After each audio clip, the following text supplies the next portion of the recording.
Muy buenas tardes, bienvenidos de nuevo a Negocios Televisión. Llega el momento de repasar las noticias más importantes del día de hoy, con el foco puesto en Israel, también en su primer ministro Netanyahu, que poco a poco está perdiendo apoyos en Israel. Prácticamente la mitad de los israelíes piensan que hay que detener la invasión terrestre. Biden también perdiendo apoyos en Estados Unidos. En apenas un mes ha perdido hasta 11 puntos. El foco puesto también en advertencias por parte de Irán, de Bielorrusia, noticias también sobre Rusia y, ojo, también noticias sobre los BRICS y su nuevo sistema de pago. Empezamos hablando, como no puede ser de otra forma, de Israel. Dice que espera lanzar pronto una larga y difícil ofensiva terrestre en Gaza. Esto es lo que ha dicho Yoav Gallant, el ministro de Defensa del país, que apunta que la campaña va a requerir desmantelar una vasta red de túneles utilizados por Hamas. Además, dijo que la invasión terrestre, que sigue a semanas de ataques aéreos, va a llevar mucho tiempo y que va a conducir a otra fase prolongada de combates de menor intensidad a medida que Israel destruye focos de resistencia. Seguimos hablando de Israel. El primer ministro israelí, Benjamin Netanyahu, se ha negado a firmar los planes para una operación terrestre en la Franja de Gaza preparado por los dirigentes militares. El liderazgo militar ya ha terminado un plan de invasión, pero Netanyahu ha enojado a los oficiales de alto rango porque se ha negado a aprobarlo, en parte porque quiere la aprobación unánime de los miembros del gabinete de guerra que formó después del ataque del pasado 7 de octubre. Los dirigentes políticos y militares todavía no han decidido cómo, cuándo y si es necesario llevar a cabo una operación terrestre en la Franja de Gaza. De momento, el ejército israelí ha desplegado en la frontera a su ejército y está dispuesto a actuar, pero los líderes políticos y militares no se ponen de acuerdo sobre una solución, según apunta el New York Times. Seguimos con el foco puesto en Israel. El ejército ha dicho que ha llevado a cabo esta misma noche una incursión selectiva desde el mar en el sur de Gaza. La infraestructura militar de Hamas fue atacada y las tropas israelíes operaron en un complejo utilizado por las fuerzas navales del comando de Hamas. En esta actividad han participado embarcaciones y aeronaves de la Armada. Además, los soldados abandonaron el área después de esta breve incursión. Ha sido una operación independiente de una incursión terrestre que también se llevó a cabo anoche a las afueras de la ciudad de Gaza. Precisamente sigue el debate en torno a la incursión terrestre, en torno a la invasión de Gaza, con prácticamente la mitad de los israelíes que quieren atrasar cualquier invasión de Gaza. Cuando se les preguntó si los militares deberían pasar inmediatamente a una ofensiva terrestre a gran escala, el 29% de los israelíes estuvo de acuerdo, el 49% dijo que sería mejor esperar y el 22% se mostró indeciso. Este periódico que ha realizado la encuesta decía que hace apenas una semana había un 65% de apoyo a una importante ofensiva terrestre. Estos resultados parecen indicar una caída en el apoyo a la próxima etapa prevista de la contraofensiva contra los militantes de Hamas. Israel, como ya saben, ha prometido aniquilar a Hamas en respuesta al ataque del pasado 7 de octubre. Precisamente el ejército ha elevado hoy mismo a 229 personas el número de rehenes que todavía está en manos del grupo islamista palestino de Hamas y de otras milicias de la Franja de Gaza. El portavoz de las fuerzas de defensa israelíes, Daniel Hagari, ha indicado que han informado a las familias de los 229 secuestrados que siguen retenidos en la Franja de Gaza. Pendientes también de los ataques de Estados Unidos. Ayer mismo, por la noche, en Oriente Medio, dos ataques contra instalaciones relacionadas con la Guardia Revolucionaria de Irán en el este de Siria. Esto es lo que ha dicho el secretario de Defensa estadounidense Lloyd Austin en un comunicado en el que ha anunciado que en las últimas horas las fuerzas militares estadounidenses han bloqueado dos instalaciones en el este de Siria utilizadas por el cuerpo de la Guardia Revolucionaria Islámica de Irán y grupos afiliados en respuesta a una serie de ataques recientes contra personal estadounidense en las bases de Irak y Siria. El presidente estadounidense Joe Biden, según apunta Austin, ha dirigido esta acción para dejar claro que Estados Unidos no va a tolerar estos ataques y va a defenderse a sí mismo, a su personal y a sus intereses. Además, eso sí, el propio Austin ha enfatizado en que no están buscando un conflicto y que no tienen intención ni ningún deseo de involucrarse en más hostilidades, pero que los ataques respaldados por parte de Irán deben terminar y son inaceptables. Precisamente el propio Biden, Estados Unidos, la administración de Biden ha ampliado sus esfuerzos para cortar la financiación a Hamas. Ha anunciado una segunda ronda de sanciones contra personas y organizaciones vinculadas al grupo desde que lanzó el ataque contra Israel pasado 7 de octubre. Las nuevas sanciones resaltan el papel de Irán en la prestación de apoyo financiero, logístico y operativo a Hamas. Esto es lo que ha emitido en un comunicado la Oficina de Control de Activos Extranjeros del Departamento del Tesoro de los Estados Unidos. Entre ellos se incluye a un representante de Hamas en Irán y a miembros de la Guardia Revolucionaria Islámica de Irán.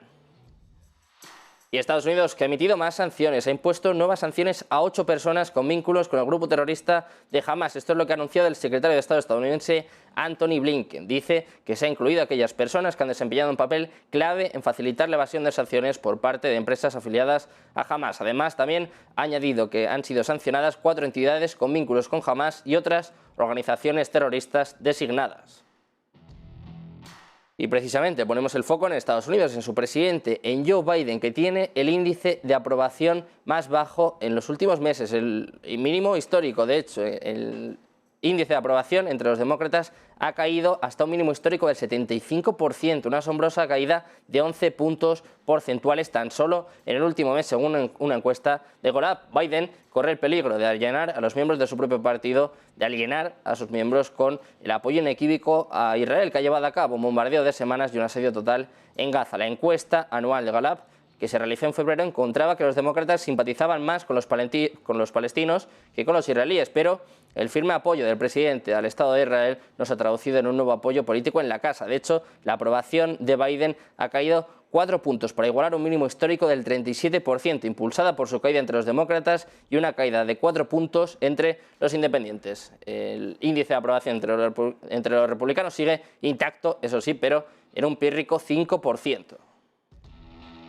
Y de Estados Unidos pasamos a Irán, que advierte a Estados Unidos que no se va a salvar si continúa la guerra en Gaza. El ministro de Asuntos Exteriores de Irán ha advertido en las Naciones Unidas de que si las represalias de Israel contra los militantes de Hamas en la franja de Gaza no terminan, Estados Unidos no se va a salvar de este fuego. Dice que apunta directamente a los estadistas estadounidenses que ahora, según él, están gestionando el genocidio en Palestina. Dice que no le van a dar la bienvenida a una expansión en la guerra de la región, pero que si el genocidio en Gaza continúa, no se van a salvar de este fuego. Dice que Irán está dispuesto a desempeñar un papel clave en este importante esfuerzo humanitario junto con Qatar y Turquía, pero a cambio apunta a la liberación de los 6.000 prisioneros palestinos, que es una necesidad y una responsabilidad de la comunidad mundial. Por su parte, el jefe de la Guardia Revolucionaria iraní, Hossein Salami, ha dicho que el ejército israelí no se atreve a llevar a cabo una invasión terrestre de Gaza.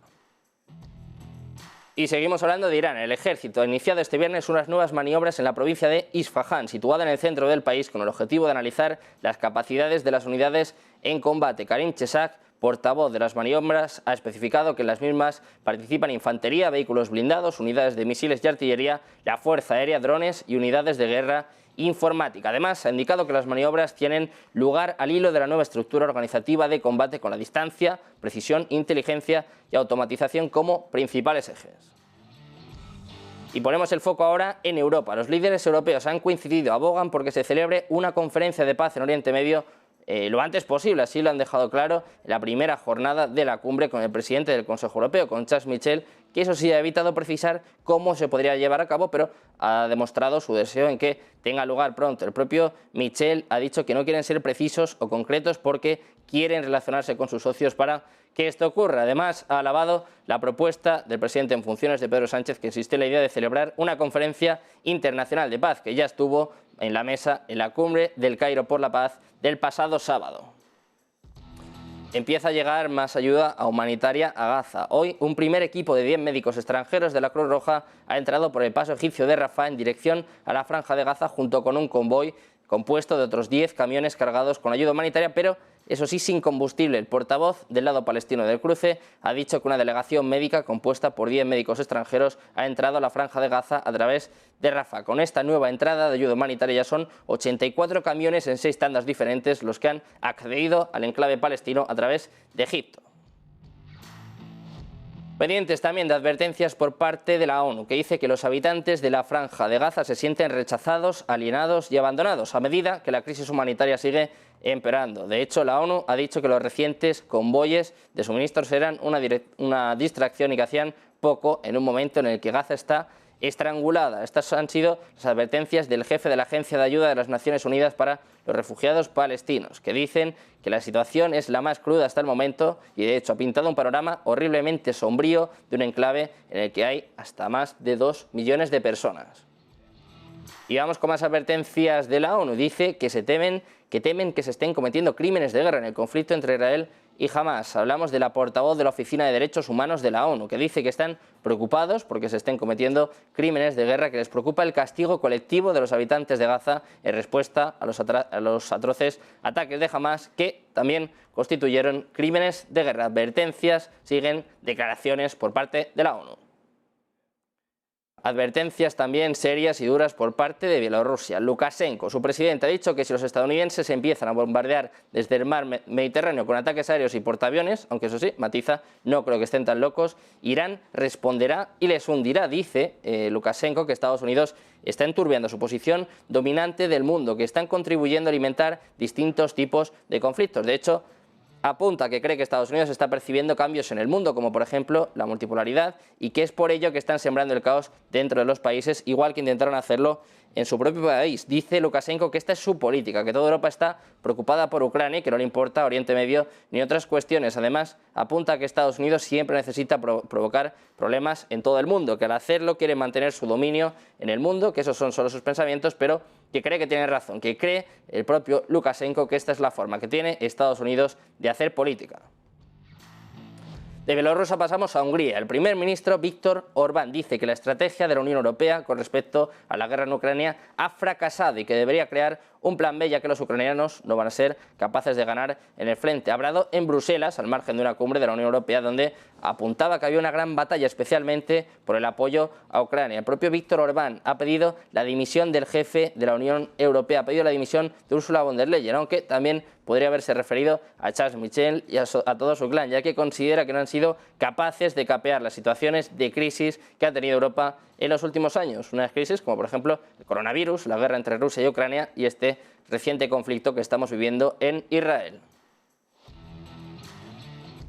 Un Viktor Orbán que también ha recibido, en este caso, represalias, ha recibido advertencias por parte de Macron. El presidente francés ha advertido al primer ministro húngaro de no debilitar al conjunto de la Unión Europea en sus contactos con el presidente ruso Vladimir Putin. Macron ha dicho que en la mesa le ha espetado que respete a todos los jefes de Estado y que no puede prohibir a nadie que vea a otros, como por ejemplo en este caso no puede prohibir a Orbán que se reúna con Putin, pero que esto no puede usarse para debilitar al resto. Orbán, al que se le ha visto más aislado de lo normal en esta cita de jefes de Estado, ha sido el primer líder occidental que se ha visto con Putin desde la invasión de Ucrania, y aunque Macron ha asegurado que respeta, en este caso esta reunión, sí que ha recordado a su homólogo la necesidad de una posición coordinada con la Unión Europea.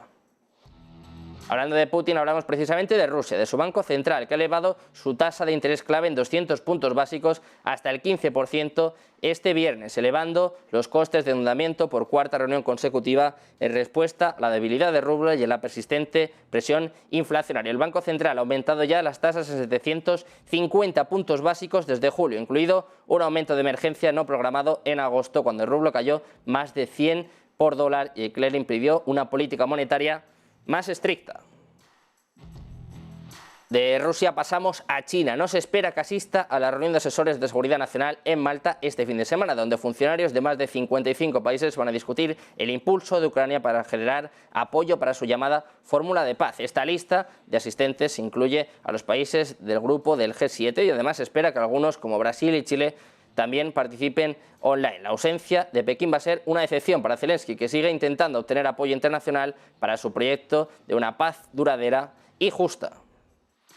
Y terminamos con noticias de los BRICS. Les vamos a hablar de BRICS-Pay, su sistema de pago que podría cambiar las reglas del juego para la alianza económica y podría presentar una amenaza aún mayor para el dólar. En medio de los esfuerzos de desdolarización, los BRICS podrían estar desarrollando una forma de facilitar acuerdos internacionales fuera del billete verde. Durante gran parte del último año, la alianza ha buscado incrementar el uso de monedas locales. Sin embargo, ahora podrían incluso desarrollar su propia moneda alternativa. A través de BRICS-Pay podrían tener una respuesta basada en blockchain para ese objetivo, de una manera que podría revolucionar las transacciones internacionales. Además, esta herramienta ya se ha integrado y ya se ha adoptado. De hecho, para que se hagan una idea, el Standard Chartered Bank de Reino Unido ha implementado BRICS-Pay para unirse a su lista de sistemas de pago digitales. Además, el Banco Estatal de la India ya ha presentado una aplicación móvil para transacciones transfronterizas con BRICS-Pay. Todo esto muestra un futuro en el que el sistema de pagos puede amenazar la presencia internacional del dólar. Hasta aquí el repaso de las noticias más importantes del día de hoy. El foco puesto en Israel, la dura, la seria advertencia por parte de Lukashenko, todo el lío que está montando el primer ministro húngaro, Viktor Orbán, en la Unión Europea, con advertencias por parte de Macron y noticias, como siempre, importantes en torno a los BRICS. Quédense porque enseguida volvemos con más noticias, con más información, con más análisis. Enseguida estamos de vuelta en Negocios Televisión.